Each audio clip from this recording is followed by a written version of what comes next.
1 രാജാക്കന്മാർ അധ്യായം 20. സിറിയ രാജാവായ ബെൻഹദാദ് പടയൊരുക്കി. 32 നാടുവാഴികൾ തങ്ങളുടെ കുതിരകളോടും രഥങ്ങളോടും കൂടെ അവൻ്റെ പക്ഷം ചേർന്നു. അവൻ ചെന്ന് സമരിയായെ വളഞ്ഞ് ആക്രമിച്ചു. അവൻ പട്ടണത്തിലേക്ക് ദൂതന്മാരെ അയച്ച് ഇസ്രായേൽ രാജാവായ ആഹാബിനെ അറിയിച്ചു. ബെൻഹദാദ് അറിയിക്കുന്നു, നിന്റെ വെള്ളിയും സ്വർണവും എൻ്റേതാണ്, നിന്റെ സുന്ദരികളായ ഭാര്യമാരും മക്കളും എനിക്കുള്ളതാണ്. ഇസ്രായേൽ രാജാവ് പറഞ്ഞു, പ്രഭു, രാജാവായ അങ്ങ് പറയുന്നത് പോലെ തന്നെ ഞാനും എനിക്കുള്ളതും അങ്ങയുടേതാണ്. അവൻ്റെ ദൂതന്മാർ വന്ന് വീണ്ടും പറഞ്ഞു, ബെൻഹദാദ് അറിയിക്കുന്നു, നിന്റെ വെള്ളിയും സ്വർണവും ഭാര്യമാരും പുത്രന്മാരും എനിക്കുള്ളതാണെന്ന് ഞാൻ പറഞ്ഞിരുന്നല്ലോ.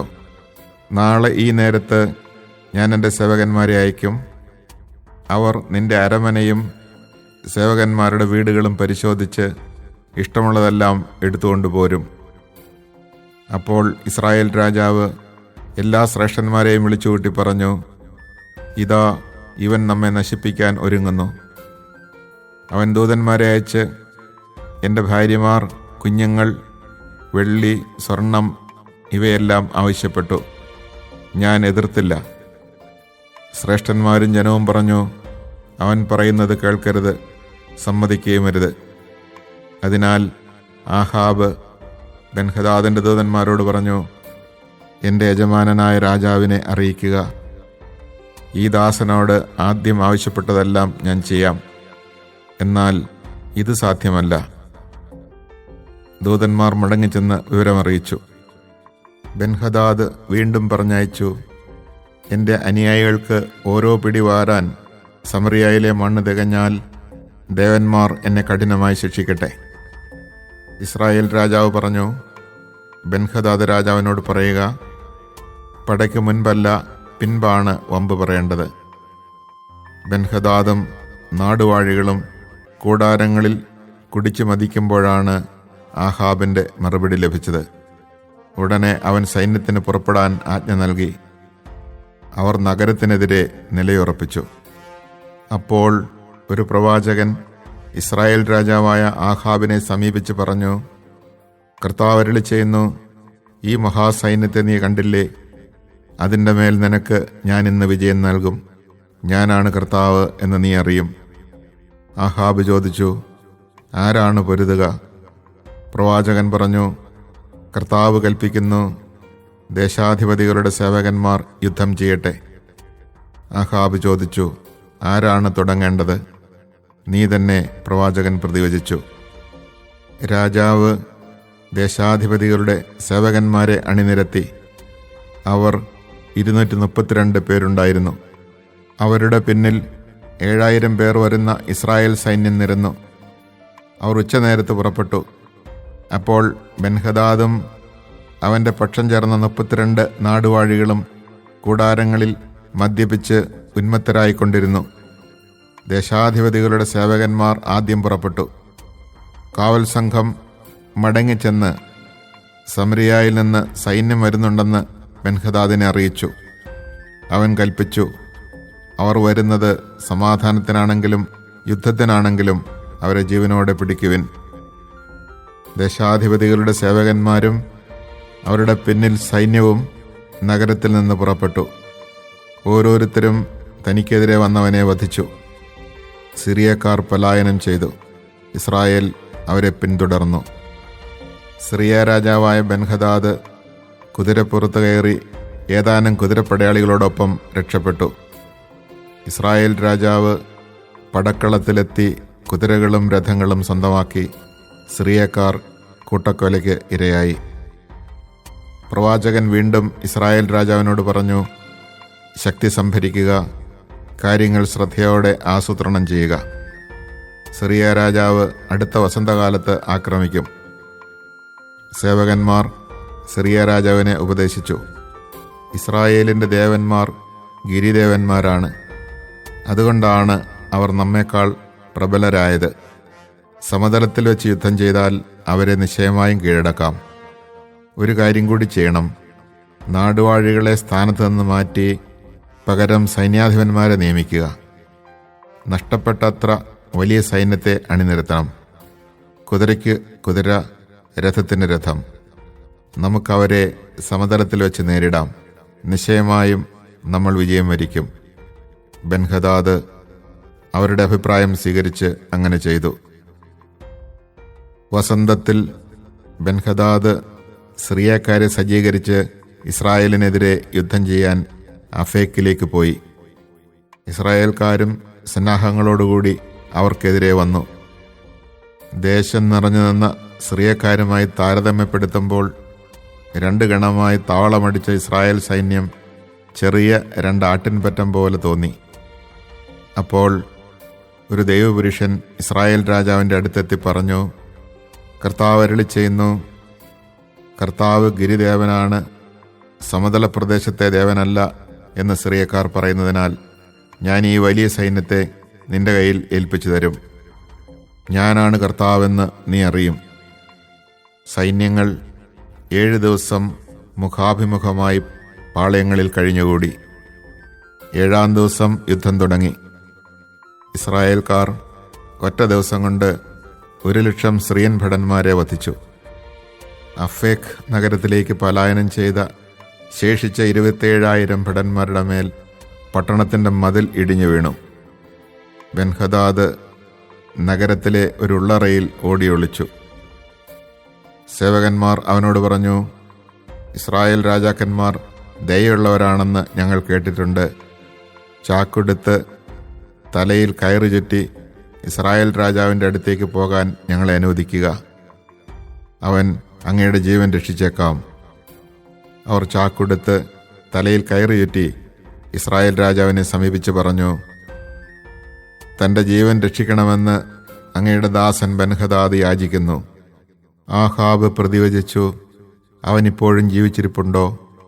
അവൻ എൻ്റെ സഹോദരനാണ്.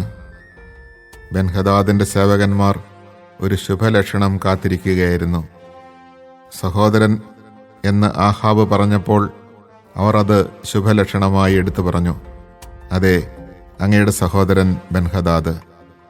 ആഹാബ് കൽപ്പിച്ചു, പോയി അവനെ കൊണ്ടുവരുവിൻ.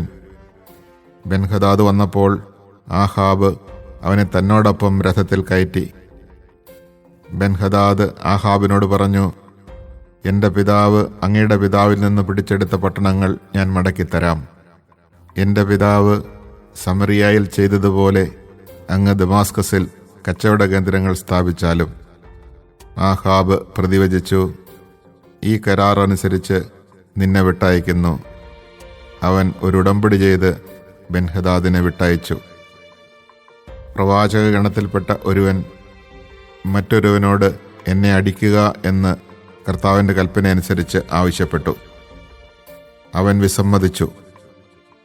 അപ്പോൾ ഒന്നാമൻ പറഞ്ഞു, കർത്താവിൻ്റെ കൽപ്പന അനുസരിക്കായകയാൽ ഇവിടെ നിന്ന് പോയാലുടനെ നിന്നെ ഒരു സിംഹം കൊല്ലും.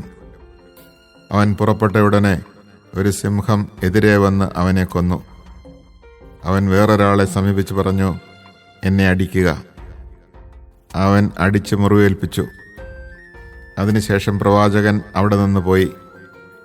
അവൻ ആളറിയാത്ത വിധം മുഖം മൂടി രാജാവിനെ കാത്ത് വഴിയിൽ നിന്നു. രാജാവ് കടന്നുപോയപ്പോൾ പ്രവാചകൻ വിളിച്ചു പറഞ്ഞു, ഈ ദാസൻ യുദ്ധക്കളത്തിൽ പടപൊരുതാൻ പോയി.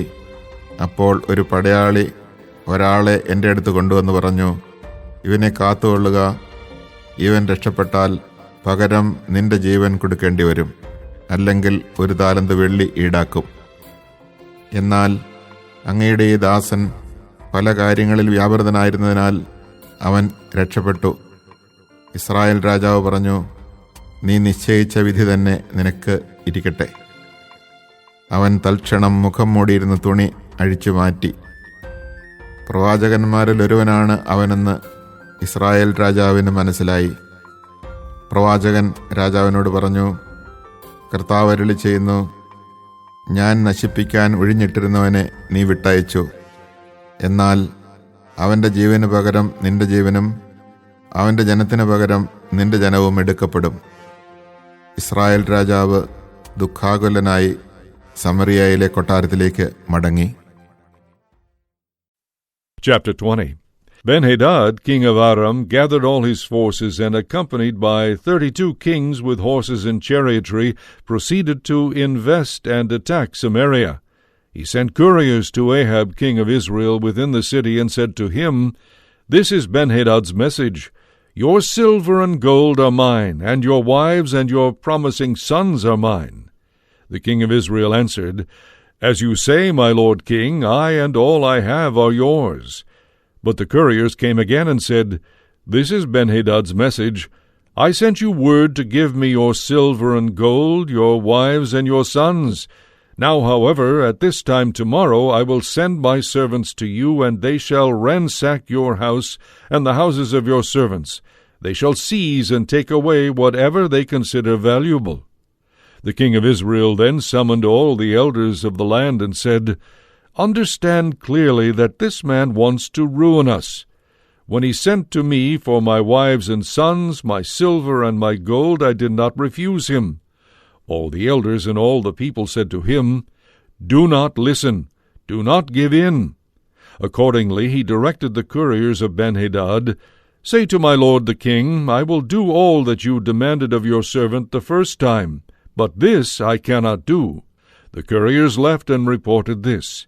Ben-Hadad then sent him the message, "May the gods do thus and so to me if there is enough dust in Samaria to make handfuls for all my followers."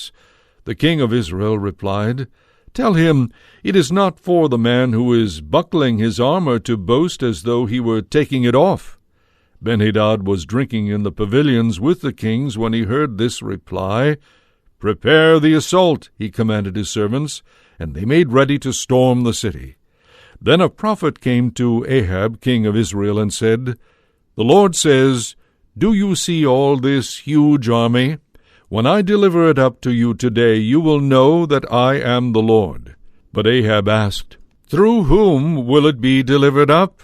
He answered, "The Lord says, through the retainers of the governors of the provinces."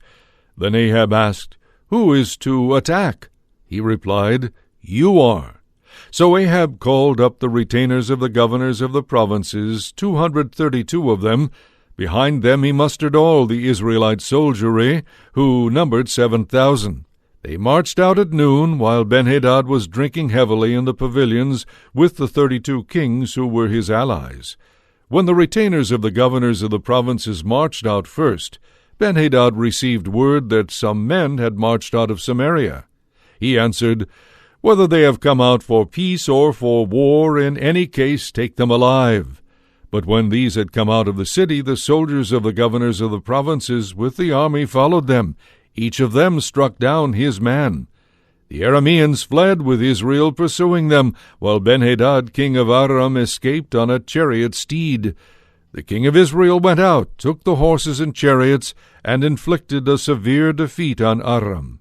Then the prophet went up to the king of Israel and said to him, "Go, regroup your forces. Mark well what you do, for at the beginning of the year the king of Aram will attack you."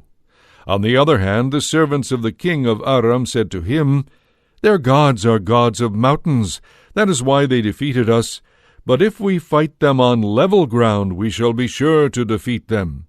This is what you must do. Take the kings from their posts and put prefects in their places. Mobilize an army as large as the army that has deserted you, horse for horse, chariot for chariot. Let us fight them on level ground, and we shall surely defeat them." He took their advice and did this.